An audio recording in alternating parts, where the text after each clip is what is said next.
오늘은 우리 에스겔서 36장과 37장 우리 두 장을 읽어 보겠습니다.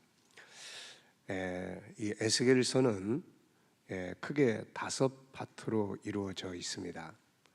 먼저 제1부는 이 에스겔이 하나님 앞에 부름을 받는 그 소명과 에스겔의 은혜의 체험에 대한 기록이 있습니다. 이게 1장부터 3장까지 되어 있고요. 제2부는 4장에서 24장까지인데 유다와 예루살렘에 대한 심판의 경고의 말씀입니다. 에스겔은 예루살렘이 이스라엘이 바벨론에 의해서 3번 공격을 당합니다. 그 3번 공격을 받는데 두 번째 바벨론이 예루살렘을 침공할 때 붙잡혀 갔던 사람이에요. 원래는 선지자가 아니었습니다. 평범한 사람이었어요. 그런데 이 사람이 바벨론의 그발 강가라고 하는 곳에 그 유대인들이 붙잡혀서 가서 공동체를 이루는 지역인데 그곳에 가서 있다가 하나님의 부름을 받아요. 그래서 이 두 번째로 부름을 받으면서 이제 마지막 3번째 완전히 유다 왕국이 멸망한다.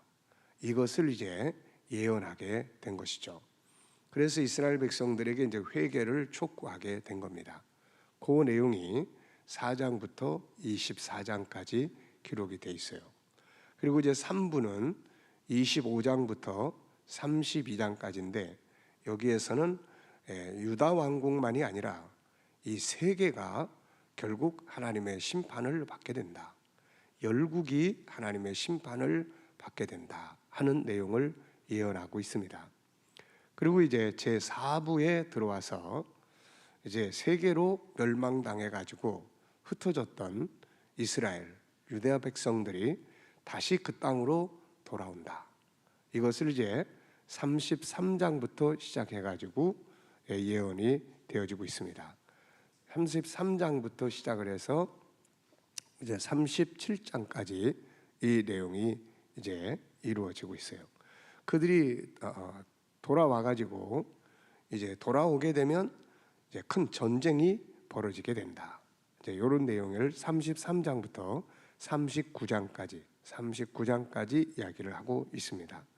그리고 이제 제5부에서는 40장부터 48장까지인데 이 내용은 이제 전쟁 이후에 예루살렘 성전이 건축이 되고 기업을 얻게 된다 하는 내용이 기록이 되어 있어요. 우리가 이 구약의 역사 속에 선지자들이 많이 등장을 합니다. 그런데 그 선지자들 중에는 글을 써놓은 사람이 있고 쓰지 않고 외쳤던 사람들이 있어요. 그래서 이 글을 쓴 사람들이 총 16명이 등장을 합니다. 이 사람들의 이 예언의 내용들을 기록하는 것이 이사야 선지자부터 말라기까지예요. 그런데 그 가운데서 이스라엘 민족의 이 역사를 아주 체계적으로 순서대로 잘 정리해 놓은 예언서가 바로 이 에스겔서입니다. 그래서 우리가 어제 아침 새벽 시간에 예수님의 예언을 살펴봤죠. 예수님의 예언 가운데 핵심은 뭐였습니까? 바로 예루살렘 성전이었어요. 예루살렘의 성전의 멸망과 예루살렘 성전이 다시 회복되어진다. 이것이 예수님의 예언의 핵심적인 골격입니다. 주님이 오시기까지 여러 가지 많은 징조들이 있어요. 자연재해, 또 재난, 사회적인 현상, 과학의 발전, 인간들 속에 있는 하나님의 형상의 파괴, 여러 가지 이런 또 크고 작은 전쟁들. 그런데 이런 여러 가지 징조들이 많이 있지만은 그러나 그 중에서 우리가 정확하게 시대를 예측해 볼 수 있는 것은 역사입니다. 역사. 그 역사는 바로 이스라엘, 예루살렘의 역사예요. 그래서 이들의 역사 속에서 우리는 시대를 분별해 볼 수 있는 지혜를 얻게 됩니다. 그래서 이 33장부터 39장까지는 이스라엘의 회복과 회복된 이후에 벌어질 일들에 대한 순서적인 예언의 말씀들이에요. 그 중에서 우리가 36장부터 오늘 37장까지를 보면서 이 속에서 여러분들이 이스라엘이 회복된다. 그러니까 앞에 부분에서, 그러니까 에스겔이 바벨론에 잡혀가 가지고 두 번째 전쟁 때 잡혀갔어요. 그러면 이제 세 번째 전쟁을 지금 예언하고 있고, 이 세 번째 전쟁으로 유다 왕국이 완전히 망합니다. 그래서 이 세 번째 전쟁이 벌어지는 그 완전히 예루살렘이 불타버리는 현장을 보고 또 기록한 사람이 그게 에레미야 선지자예요. 그래서 이렇게 해서 이제 이스라엘 백성들이, 유다가 바벨론에 잡혀가고 세계로 흩어지게 되는데, 그 흩어진 유다 백성들이 어느 땐가 다시 돌아오게 된다, 그 이야기를 하고 있는 거예요. 그래서 이들이 돌아온다고 하는 것의 핵심이 36장과 37장입니다. 그래서 우리가 이 부분을 읽어보시면서 이 속에 이스라엘이 그 땅으로 다시 돌아온다 하는 내용이 어디에 기록이 되어 있는지 체크하시면서 한번 살펴보도록 하겠습니다. 자, 에스겔서 36장과 37장 우리 다 같이 읽어보겠습니다. 시작. 인자야, 너는 이스라엘 산들에게 예언하여 이르기를, 이스라엘 산들아, 여호와의 말씀을 들으라. 주 여호와께서 이같이 말씀하시기를, 원수들이 내게 대하여 말하기를, 아하, 옛적 높은 곳이 우리의 기업이 되었도다 하였느니라. 그러므로 너는 예언하여 이르기를, 주 여호와께서 이같이 말씀하시기를, 그들이 너희를 황폐하게 하고 너희 사방을 삼켜 너희가 남은 이방인의 기업이 되게 하여 사람의 말거리와 백성의 비방거리가 되게 하였도다. 그러므로 이스라엘 산들아, 주 여호와의 말씀을 들을지어다. 산들과 맷뿌리들과 시내들과 골짜기들과 황폐한 사막들과 사방에 남아있는 유다 이방인의 노략거리와 조롱거리가 되어버린 성읍들에게 주 여호와께서 이같이 말씀하셨느니라. 주 여호와께서 이같이 말씀하시기를, 내가 진실로 내 맹렬한 질투로 남아있는 이방인과 에돔 온 땅을 쳐서 말하였노니, 이는 그들이 심히 즐거워하는 마음과 멸시하는 심령으로 내 땅을 빼앗아 노략하여 자기 소유를 삼았음이라.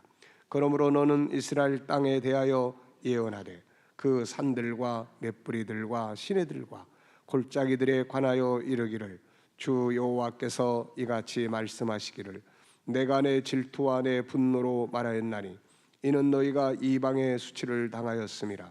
그러므로 주 여호와께서 이같이 말씀하시기를, 내가 맹세하였은즉 너희 사방에 있는 이방인이 자신들의 수치를 반드시 당하리라.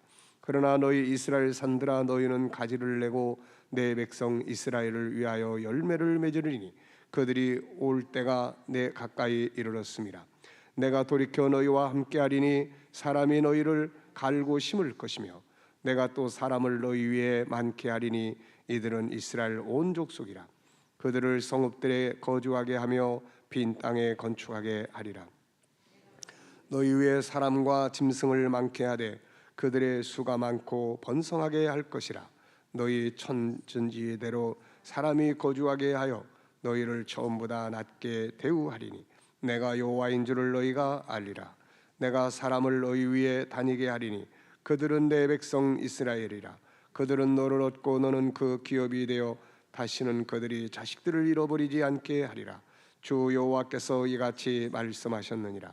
그들이 너희에게 이르기를, 너는 사람을 삼키는 자요 내 나라 백성을 제거한 자라 하거니와, 내가 다시는 사람을 삼키지 아니하며 다시는 내 나라 백성을 제거하지 아니하리라. 주 여호와의 말씀이니라. 내가 또 너를 여러 나라의 수치를 듣지 아니하게 하며 만민의 비방을 다시 받지 아니하게 하여 내 나라 백성을 다시 넘어뜨리지 아니하게 하리라. 주 여호와의 말씀이니라 하셨다 하라.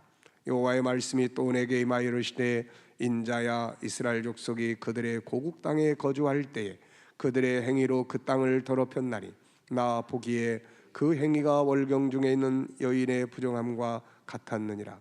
그들이 땅 위에 피를 쏟았으며 그 우상들로 말미암아 자신들을 더럽혔으므로 내가 분노를 그들 위에 쏟아 그들을 그 행위대로 심판하여 각국에 흩으며 여러 나라에 헤쳤더니 그들이 이른 바 그 여러 나라에서 내 거룩한 이름이 그들로 말미암아 더러워졌나니 곧 사람들이 그들을 가리켜 이르기를 이들은 여호와의 백성이라도 여호와의 땅에서 떠난 자라 하였습니다. 그러나 이스라엘 족속이 들어간 그 여러 나라에서 더럽힌 내 거룩한 이름을 내가 아꼈노라. 그러므로 너는 이스라엘 족속에게 이르기를 주 여호와께서 이같이 말씀하시기를 이스라엘 족속아 내가 이렇게 행하는 너희를 위함이 아니요 너희가 들어간 그 여러 나라에서 더럽힌 나의 거룩한 이름을 위함이라. 여러 나라 가운데서 더럽혀진 이름 곧 너희가 그들 가운데서 더럽힌 나의 큰 이름을 내가 거룩하게 할지라. 그들의 눈앞에서 너희로 말미암아 나의 거룩함을 나타내리니 내가 여호와인 줄을 여러 나라 사람들이 알리라. 주 여호와의 말씀이니라. 내가 너희를 여러 나라 가운데서 인도하여 내고 여러 민족 가운데서 모아 데리고 고국 땅에 들어가서 맑은 물을 너희에게 뿌려서 너희로 정결하게 하되 곧 너희 모든 더러운 것에서와 모든 우상 숭배에서 너희를 정결하게 할 것이며 또 내 새 영을 너희 속에 두고 새 마음을 너희에게 주되 너희 육신에서 굳은 마음을 제거하고 부드러운 마음을 줄 것이며 또 내 영을 너희 속에 두어 너희로 내 율례를 행하게 하리니 너희가 내 규례를 지켜 행할지라. 내가 너희 조상들에게 준 땅에서 너희가 거주하면서 내 백성이 되고 나는 너희 하나님이 되리라. 내가 너희를 모든 더러운 데서 구원하고 곡식이 풍성하게 하여 기근이 너희에게 닥치지 아니하게 할 것이며 또 나무의 열매와 밭의 소산을 풍성하게 하여 너희가 다시는 기근의 욕을 여러 나라에 당하지 아니하게 하리니 그때 너희가 너희 악한 길과 너희 좋지 못한 행위를 기억하고 너희 모든 죄악과 가증한 일로 말미암아 스스로 믿게 보리라. 주 여호와의 말씀이니라. 내가 이렇게 행함은 너희를 위함이 아닌 줄을 너희가 알리라. 이스라엘 족속아 너희 행위로 말미암아 부끄러워하고 한탄할지어다. 주 여호와께서 이같이 말씀하셨느니라. 내가 너희를 모든 죄악에서 정결하게 하는 날에 성읍들에 사람이 거주하게 하며 황폐한 것에 건축되게 할 것인즉 전에는 지나가는 자의 눈에 황폐하게 보이던 그 황폐한 땅이 장차 경작이 될지라. 사람이 이르기를 이 땅이 황폐하더니 이제는 에덴 동산같이 되었고 황량하고 적막하고 무너진 성읍들의 성벽과 주민이 있다 하리니 너희 사방에 남은 이방 사람이 나 여호와가 무너진 곳을 건축하며 황폐한 자리에 심은 줄을 알리라. 나 여호와가 말하였으니 이루리라. 주 여호와께서 이같이 말씀하셨느니라. 그래도 이스라엘 족속이 이같이 자기들에게 이루어지기를 내게 구하여 할지라. 내가 그들의 수요를 양떼같이 많아지게 하되 제사드릴 양떼 곧 예루살렘이 정한 절기의 양 무리같이 황폐한 성읍을 사람의 때로 채우리라. 그러한즉 그들이 나를 여호와인 줄을 알리라 하셨느니라. 여호와께서 권능으로 내게 임재하시고 그의 영으로 나를 데리고 가서 골짜기 가운데 두셨는데 거기 뼈가 가득하더라. 사방으로 지나가게 하시기를 본즉 그 골짜기 지면에 뼈가 심이 많고 아주 말랐더라. 그가 내게 이르시되 인자야 이 뼈들이 능히 살 수 있겠느냐 하시기로 내가 대답하되 주 여호와여 주께서 아시나이다. 또 내게 이르시되 너는 이 모든 뼈에게 대언하여 이르기를 너희 마른 뼈들아 여호와의 말씀을 들을지어다. 주 여호와께서 이 뼈들에게 이같이 말씀하시기를 내가 생기를 너희에게 들어가게 하리니 너희가 살아나리라.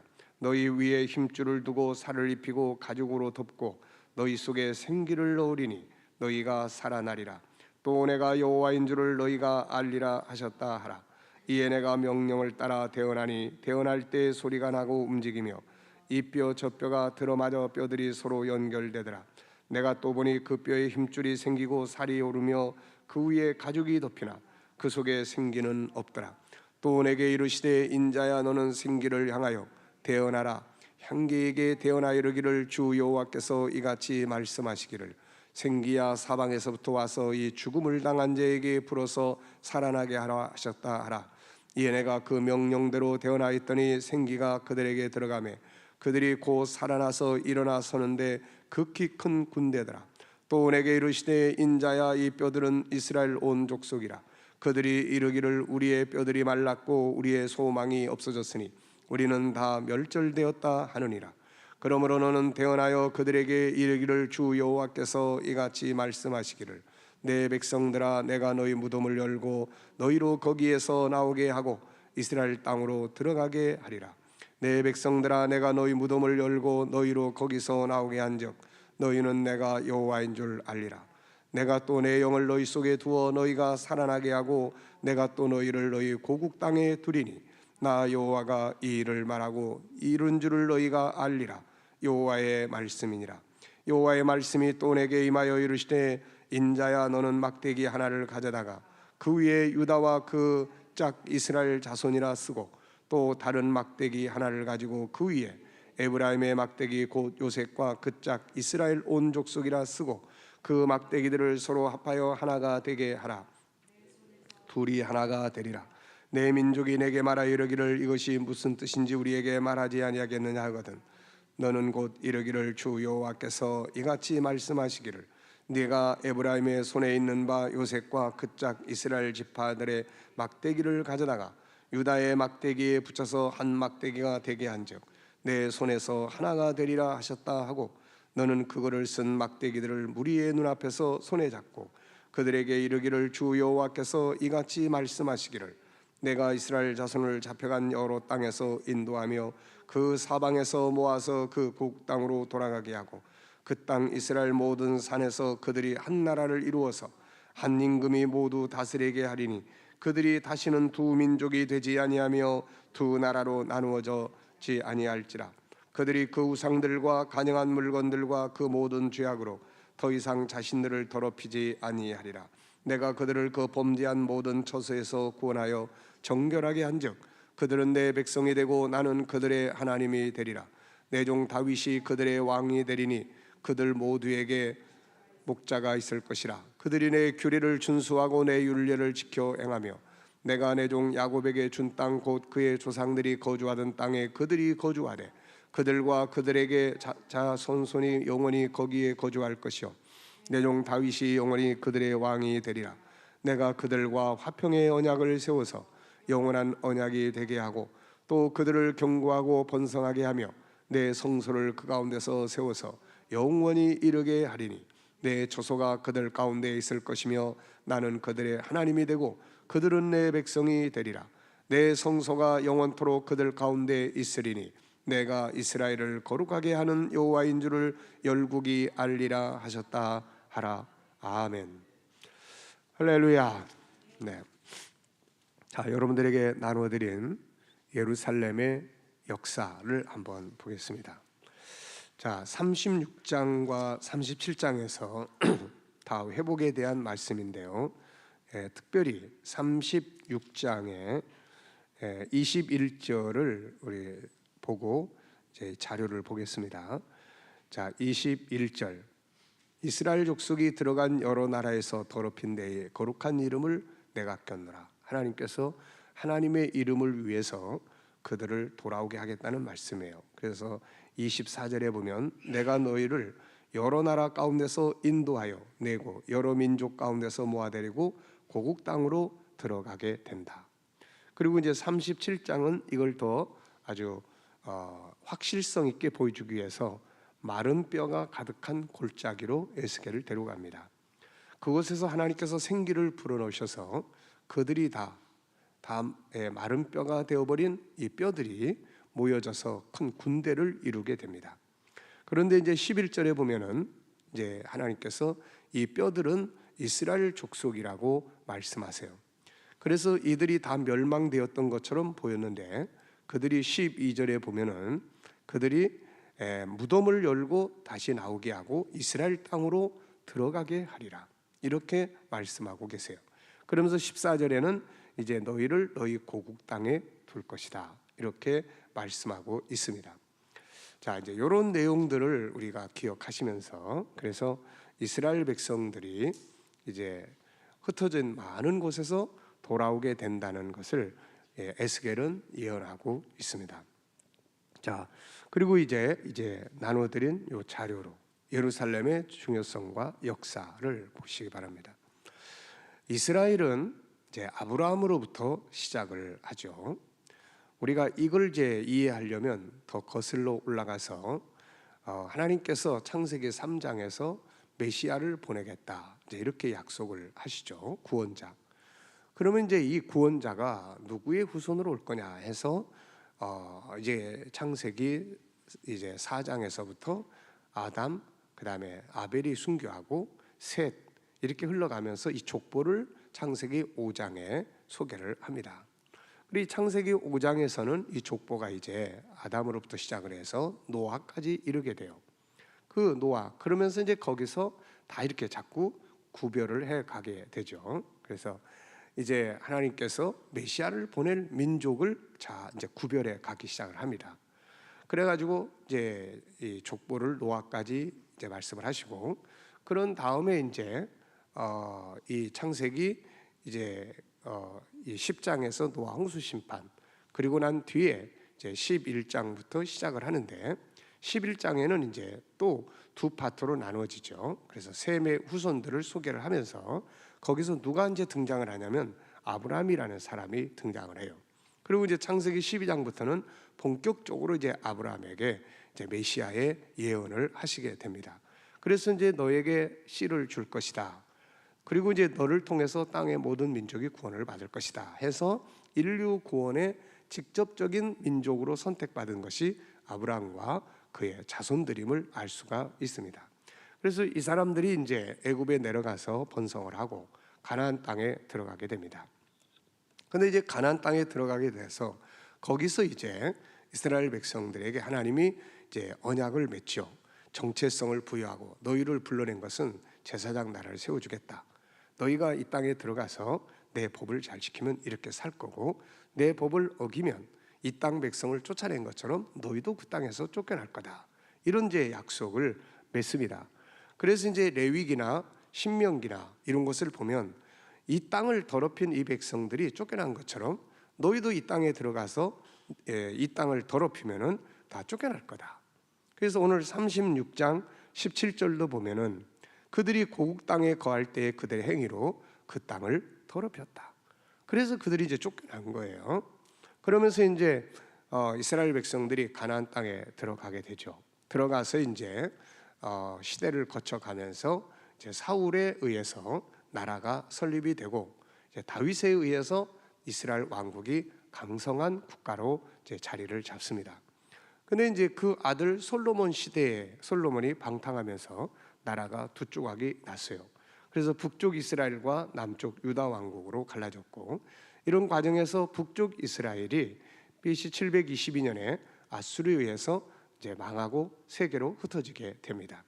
그리고 이제 남쪽 유다 왕국 역시 선지자들이 회개하라고 외쳤지만은 그들이 듣지 아니하면서 바벨론에 의해서 3번 공격을 받고, 마지막 이제 그들이 이제 586년에 이제 완전히 이제 예루살렘이 무너지고 성전이 불타버리고, 그들은 이제 남은 자들이 바벨론에 잡혀가고 또 그 주변 나라들 세계로 또 흩어집니다. 그러다가 그들이 이제 70년이 차고 난 다음에 한번 다시 돌아옵니다. 그런데 이때는 완전히 돌아온 것이 아니었어요.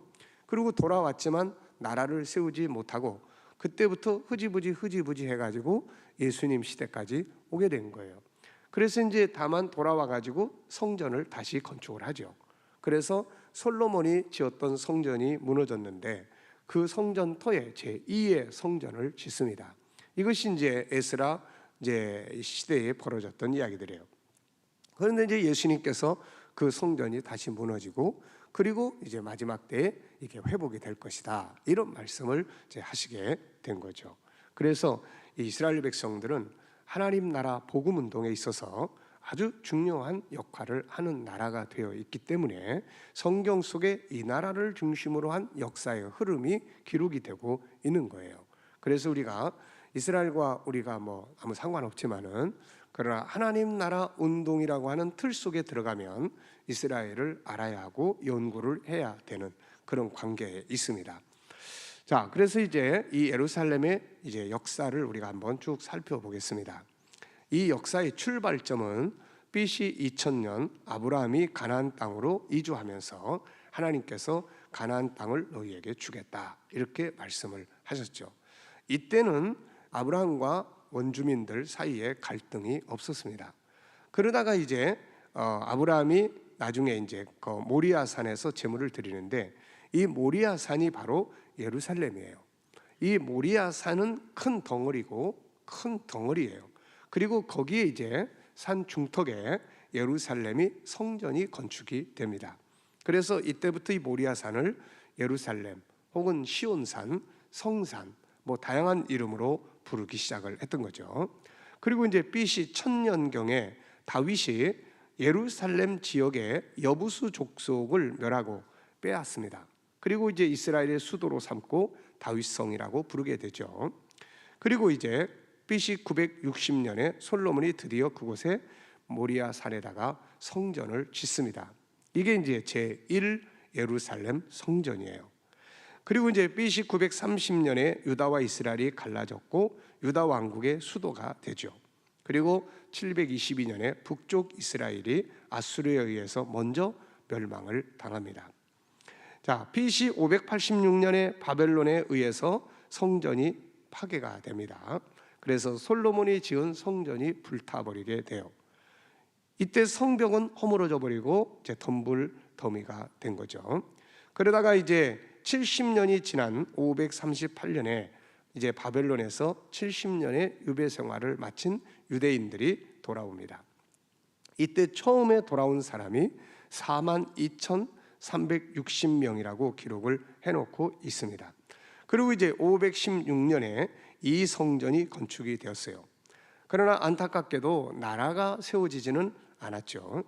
그러다가 역사가 흘러가면서 이제 바벨론 시대가 지나가고 느헤미야 시대는 바로 메데 바사 시대예요. 이 바사 시대의 느헤미야는 이 바사 제국의 그 왕궁에서 음료를 담당하는 비서관으로 일을 했던 사람입니다.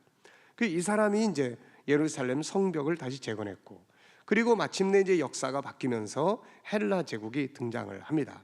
그래서 BC 331년에 헬라의 알렉산더 왕이 예루살렘을 점령을 하고, 이 알렉산더는 유대인들에게 여호와 신앙을 가질 수 있도록 종교의 자유를 준 사람이죠. 그러다가 이제 알렉산더 이후에 이 그리스 헬라가 세계를 지배하다가 넷으로 나눠집니다. 그 중에 한 왕, 이 사람에 대해서 예언하고 있는 것이 다니엘서 바로 이 8장의 내용이에요. 그래서 이때의 예언에 대한 내용이 다니엘서 8장을 중심으로 이루어져 있습니다. 그리고 이제 이 안티오코스 에피파네스가 성전을 더럽히고, 그리고 이제 역사가 또 흘러가면서 이 나라들이 다 또 무너지고, 그러면서 어느 시대가 오냐면 로마 시대가 등장을 합니다. 그리고 이제 BC 37년에 헤롯 왕 시대에 이 헤롯은 로마가 세운 꼭두각시 왕이에요. 그래서 이 로마는 헤롯은 당시에 이 로마의 세금을 거둬들이는, 유다 지역의 세금 거둬들이는 사람이었어요. 그래서 이 에돔의 후손입니다. 그래가지고 에서의 후손이죠. 그래서 이 사람은 이제 로마가 예루살렘을 점령하면서 유다 왕으로 꼭두각시 왕으로 세우는 겁니다. 그래서 유대인들하고 갈등이 많으면서 이 사람은 그래도 건축술이나 이런 능력이 좀 뛰어났어요. 그래서 유대인들의 환심을 얻기 위해서 예루살렘 성을 보수하고 성전을 보수를 합니다. 이때 상황들을 통해서 예루살렘은 엄청 웅장한 건물로 보수되어져 있었던 것이죠. 그래서 이제 마태복음 24장에서 제자들이 이 예루살렘 성전을 보고 이것을 자랑할 수 있을 만큼의 자부심을 가질 정도로 이 예루살렘 성전이 화려하게 재건되어 있었던 거죠. 그런데 예수님이 이제 이게 무너진다 이렇게 예언을 하신 거죠. 그래서 이제 예수님께서 AD 30년에 예루살렘에서 십자가에 죽으시고 AD 70년에 이 예언하신 대로 드디어 이 성전, 제2성전, 에레미야, 에스라 또 이런 사람들이 이제 만들었던 여호수아 시대에 이제 이런 사람들이 들어가서 스가랴라든지 이런 사람들 시대에 건축되어졌던 예루살렘 제2성전이 무너집니다. 이제 자, 그리고 난 다음에 이제 AD 135년에는 예루살렘이 폐허가 되고 그리고 나서 새로운 도시가 만들어져요. 서기 70년에 예루살렘이 무너질 때 유다의 많은 사람들이 죽습니다. 대부분이 죽어요. 역사는 한 100만 명 이상이 죽었다고 기록을 하고 있는데 남은 자들이 다 이제 로마에 끌려가고 유럽에 흩어지고 그러면서 이제 예루살렘에는 유대인들이 남아 있을 수 없는 상황이 되어버렸어요. 그래가지고 AD 135년에 예루살렘의 폐후에 새로운 도시가 만들어졌고 유대인들은 출입이 금지가 됩니다. 이때부터 이 땅을 시리아 팔레스티나로 바뀌고 여기서 팔레스틴이라는 이름이 나오게 됩니다.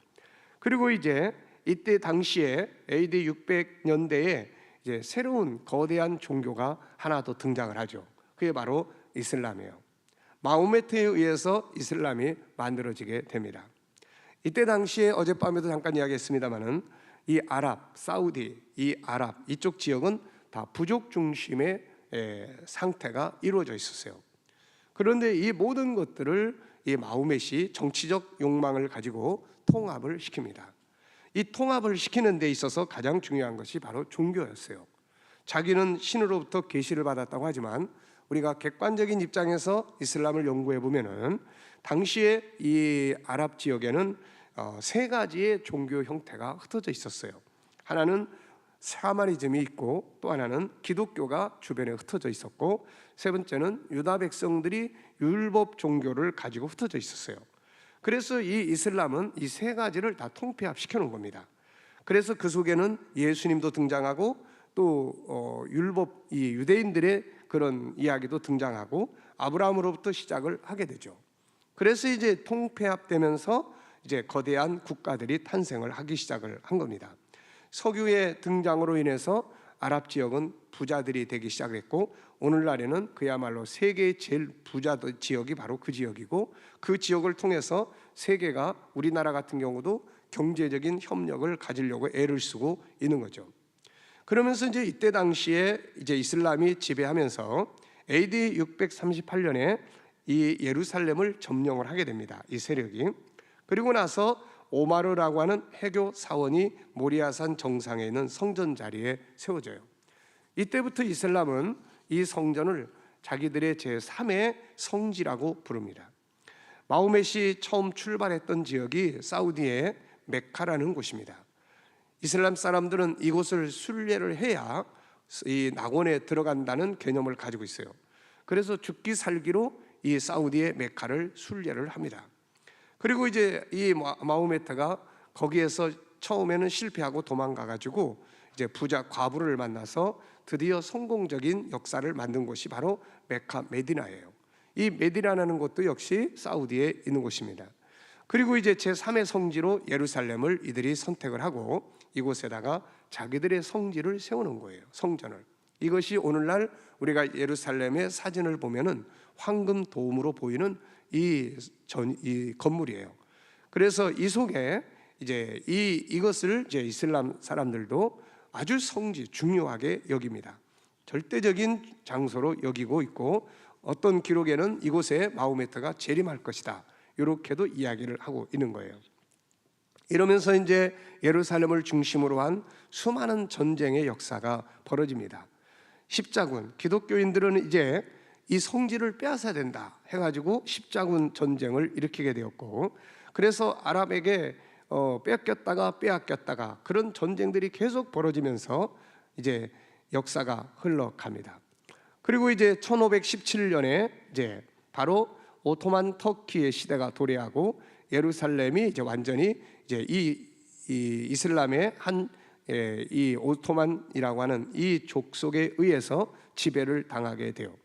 예루살렘의 현 성벽이 세워지고 회교 문화의 영향이 더 커지게 됩니다. 그러다가 이제 1917년부터 1947년 영국이 이것을 지배하게 돼요. 이 시대는 바로 이제 1938년도에 1차 대전이 벌어집니다. 1차 대전 때에 이 영국은 유대인들에게 아주 중요한 약속을 하게 되죠. 유대인들은 처음에 흩어졌을 때는 아주 소수하게 미미한 자들이었는데 역사가 흘러가면서 이들은 세계의 경제를 좌지우지하는 민족으로 성장을 하게 됩니다. 그래가지고 이 1차 대전을 이끌고 있던 이제 영국의 이 영국 수상 외상이 이제 너희들이 만약에 이 1차 대전 전쟁에 참전해서 우리가 이길 수 있도록 도와준다면은 너희의 땅에 예루살렘에 너희 나라를 세울 수 있도록 해주겠다는 약속을 합니다. 이때는 유엔이라는 것도 없었고, 그래서 세계의 이 대표적인 나라인 영국의 외상이 이제 약속을 했기 때문에 이스라엘이 법적으로 돌아갈 근거가 마련이 됐던 거죠. 그래가지고 이제 1차 대전을 승리합니다. 그런데 이제 이 영국이 그 약속을 지키지 않아요. 뒤로는 아랍 사람들에게도 나라를 세워주겠다는 이중 약속을 했던 거죠.